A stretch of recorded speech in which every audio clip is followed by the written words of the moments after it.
Премьер-министр Мухаммедкалый Абылгазиев Сауд өнүктүрүү фондунун аткаруучу директорунун кеңешчиси Юсуп бин Ибрахим Аль-Басам менен жолукту. Бул тууралуу өкмөттүн аппараттын маалыматтык камсыздоо бөлүмү билдирет.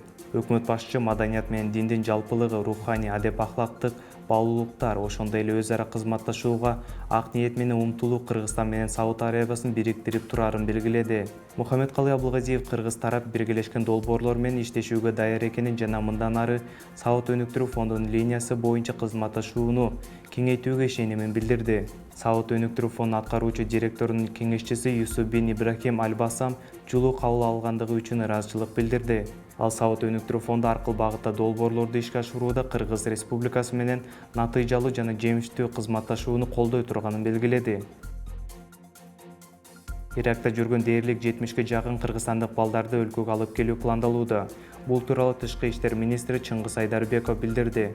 Министр Ирак жана Сириядагы Кыргызстандын жарандарын, балдарын алып келүү маселеси татаал процесс экендигин айтып, бүгүнкү күндө дээрлик 70 баланы Кыргызстанга кайтаруу боюнча келишим бар экендигин кошумчалады. Өкмөттүк топтун баруусу пландалууда, биздин жарандарды кайтаруу боюнча келишим бар. Бүгүнкү күндө сөз Ирактан алып келүүнүчү 70 бала тууралуу болууда. Бирок балдардын акыркы тизмеси алардын ата-энесинин макулдугу менен жеринде бекитилет. Ал эми Сирия боюнча алардын өкмөттүк түзүмдөрү менен активдүү сүйлөшүүлөр жүрүүдө. Ал жакта өкмөткө баш ийбеген аймактар да бар.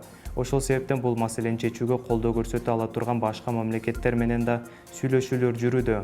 Бул маселе президент менен премьер-министрдин көзөмөл алдында, дейт Айдарбеков.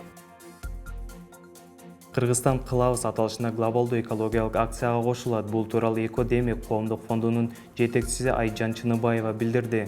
Анын айтымында 21-сентябрда бүткүл дүйнөлүк тазалык күнүнүн алкагында өлкө аймагында 1000 ыктыярчы катышкан ишембилик өтөт. Дүйнөнүн 150 өлкөсү айлана чөйрөнү тазалоо акциясына катышат. 100 миңдеген адамдар ишембиликке чыгып, өзүнүн айлана чөйрөгө кайдыгер эместигин, экологияны таза сактагандыгын жана аны кийинки муунга өткөрүп бергендигин даңазалайт, дейт Чыныбаева. Дүйнөлүк тазалык күнүнүн идеясы Эстониянын активисттерине таандык.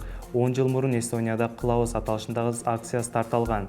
Бул аралыкта ишембилик эл аралык деңгээлге чыгып, дүйнө жүзү боюнча 18 миллион адамды өз катарына кошкон.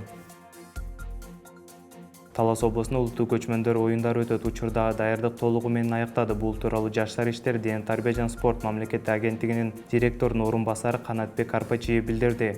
Жалпы маалымат катары айта кетсек, ушу көчмөндөр оюндарында 10 спорттун түрү камтылган. Бүт баары ушу улуттук спорттун түрлөрү.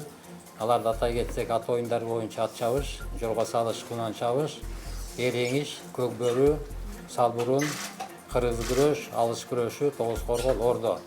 Мына ушул эки спорттун түрлөрү боюнча кичи улуттук көчмөндөр оюндары өтмөкчү.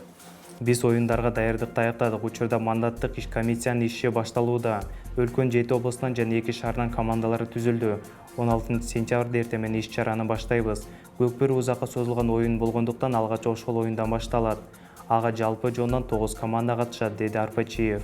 Маданий бөлүгү, этно шаарчы, этно базар жана башка көптөгөн иш-чаралар Манас Ордо комплексинде өтөт. Эскерте кетсек, улуттук көчмөндөр оюндары 16-сынан 21-сентябрь күндөрү Талас облусунда өтөт. Суу Самырда 5000 гектар арпа аянтык кар алдында калды. Бүгүн 10-сентябрда Жогорку Кеңештин транспорт, коммуникациялар, архитектура жана курулуш боюнча комитетинин жыйынында депутат Тынчтыкбек Конушбаев Суу Самыр өрөөндөгү акыркы абал тууралуу кеп салды. Депутаттын айтымында аталган аймакта 8-9 күндөрү жааган жамгыр карга айланып 5000 гектар аянттагы даан эгиндери кар алдында калган. Жергиликтүү эл райондук администрацияга, өзгөчө кырдаалдар министрлиги баштаган бир катар мекемелерге кайрылып, бирок эч кандай жооп ала алышкан эмес. Көпчүлүк дыйкандар насыя алып эптеп айдаган эгиндеринен кол жуушту. Анткени суу самырлыктар табияты катаал аймакта мал чарбачылыгы менен катар арпа эгинин гана эгип оокат кылышат. Ал эми 5000 гектар жер деген чоң аянт. Буга ылайык тиешелүү өкмөт өкүлдөрү тез арада жеринен кабар алып, кесепеттерди жоюуга аракет көрүшү керек, деди Тынчтыкбек Конушбаев. Кошумчалай кетсек, быйыл Суу Самырда 6100 гектар жерге арпа айдалган. Бишкек шаардык мэриясы жаш ишкерлер менен биргеликте «Желимсиз Бишкек» акциясынын алкагында атайын урналарды шаар көчөлөрүнө орното баштады.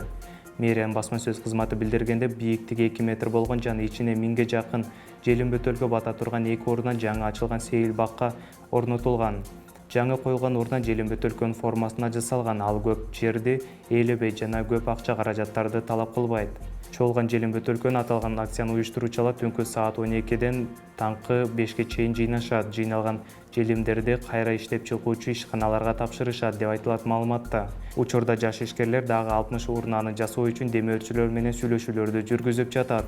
Беле кетсек, инсталляциялык бир урнанын баасы 7000 сом.